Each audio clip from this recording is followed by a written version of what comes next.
Member, kapisanan ng mga broadcaster ng Pilipinas. Ladies and gentlemen, let's get ready to rumble!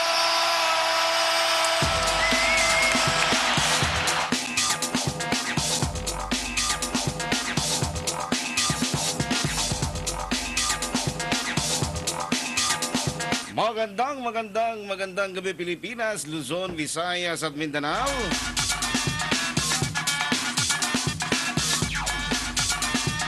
Muli ako po inyong lingkod, Chris Capulso, para sa isa na namang edisyon ng MBC Sports Center. O mamaya, abangan ho ninyo ang aming mga panauhin ngayong gabing ito. Mga paborito niyong players mula sa San Miguel Beer. Pero bago yan mga kaibigan, yung mga balita muna sa larangan ng boxing, medyo masamang balita dahil kahapon, yung main bout natin, natalo po si Brian Viloria kontra kay Carlos Tamara ng Colombia.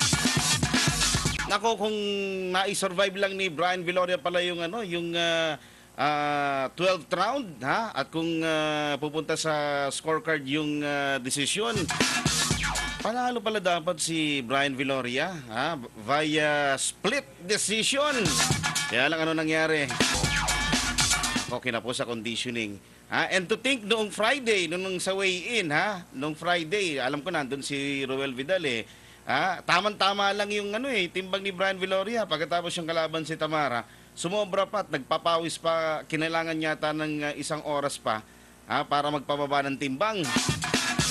Tapos nung fight day mismo, sayang talaga si Brian Viloria.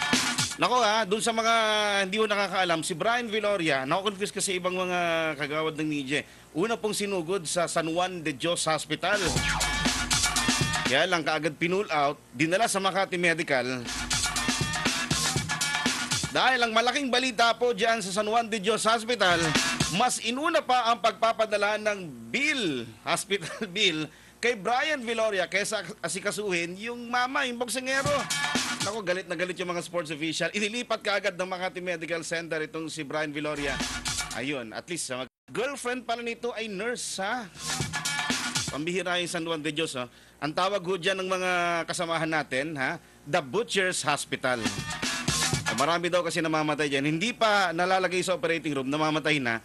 Kasi sa sama ng loob, dyan sa administrasyon ng San Juan de Dios Hospital. Oy, si Juan Manuel Lopez, hindi Marquez, Nanalo naman kanina kontra kay Steven Lobano, yung dating tumalo kay Bernabe Concepcion sa pamamagitan ng disqualification. Nako, na-knockout itong si Steven Lobano, kaya kampiyon na ngayon sa WBO Featherweight Division si Juan Manuel Lopez ng Puerto Rico. Wala pa rin talo, 27-0 pa rin. Para sa mga karagdagang updates at flash reports dito po sa DZRH MBC Sports Center, sundan po kami sa Twitter at Facebook. I-type lamang DZRH News. At ito na mga kaibigan nating inaabangan. Siyempre ngayong gabing ito, pabatiin muna natin. Makinig kayo mabuti dahil mamigay ulit kami ng mga courtside tickets. Malalaman natin mamaya sa ating dekanong MBC Sports Center. 3 taga San Miguel Beer ang ating panauhin. Pero bago yan, ito muna ang ating dekanong MBC. Roel, magandang gabi.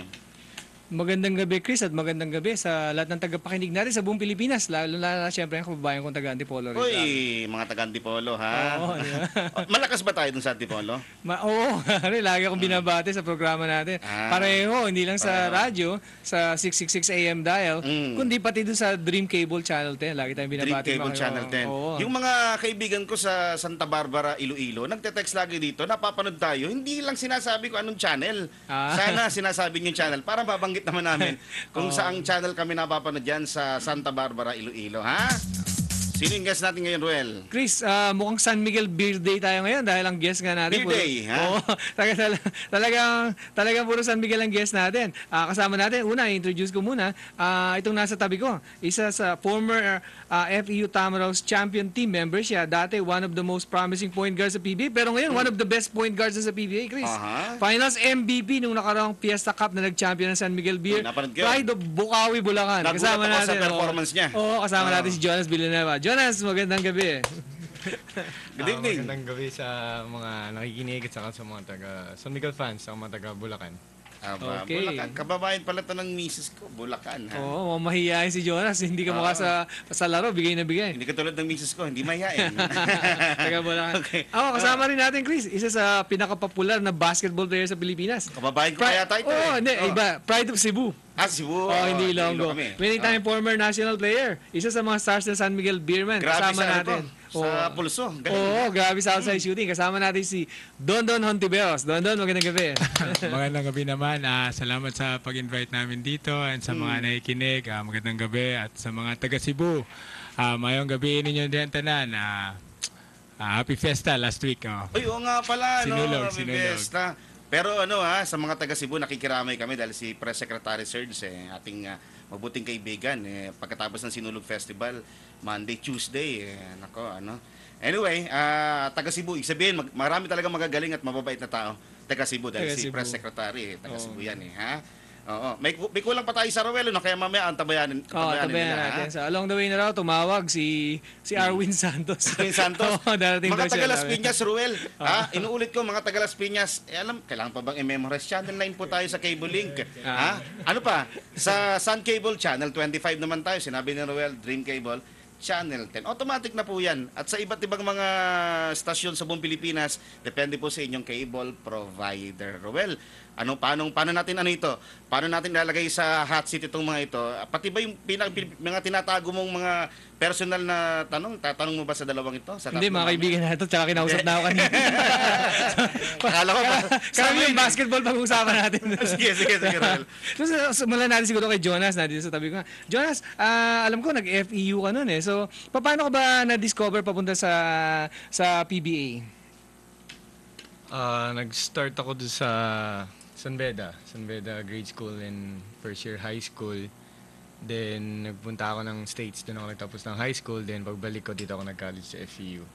Then yun, nag-try ako sa team. Then nakuha naman. At Chris, FEU kasi isang sa schools na maganda talaga tradition sa basketball. Alam naman natin na mga husay na basketball players yan. Kaya nga nung na-draft na si Jonas. Nung sa simula ba sa San Miguel, Jonas, hindi ka nahirapan or medyo nangangapa ka muna? Siyempre, nahirapan. Lahat naman ng first time mo, kahit nahihirapan talaga. Nag-adjust. So, yun ako, nagtyaga lang din. Tinry ko matuto sa mga teammates ko. So, and eventually, nakuha ko rin naman. At yun nga, Chris, alam natin, nag-culminate dun sa season, pinakamagandang performance ni Jonas last season kung saan tinulungan niya mag-champion ng San Miguel Beer at nag-finals MVP siya.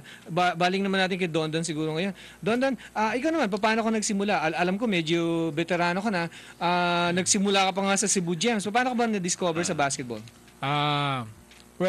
Sa intrams sa high school na nakita ako, then doon ko na parang nakita na pwede palang matulungan yung family ko kung malibre ka nga sa education. Then nag-try out ako sa college. Eventually kinuha din ako. So swerte na nung first 2 years ng MBA, yun yung pinakamaganda I mean, para sa akin. So from college directly kinuha ko ng MBA for 2 years. Then maganda naman yung performance. Then para yung remaining contract ko, binay-out ng Tanduay. Then, after 2 years, napunta din sa San Miguel. So, yun, maganda naman na. Naalala ko to, Rowell, tirador to sa NBA noon. Napapanood ko pa. Cebu Gems, si John Ferriols, di ba? Pagkatapos ang kalaban niya noon sa mga tirador, alam ko, Willie Miller nag-NBA, di ba? Kalaban niya Tsaka si Ato Agustino pansamantala nag-NBA, di ba? Ito yung mga tirador noon. Tsaka nga si Alex Compton. Ayun, Alex Compton. Manila Metro Stars. Anyway, pero Don, dito sa paglalaro mo sa NBA, anong pinaka-memorable mo rito?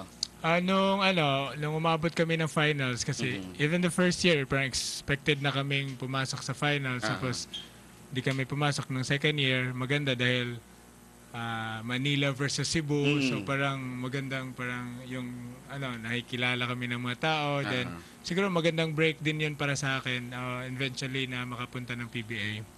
So yun para sa akin yun yung parang pinaka-memorable. Pero ang nag-alok talaga sa'yo noon,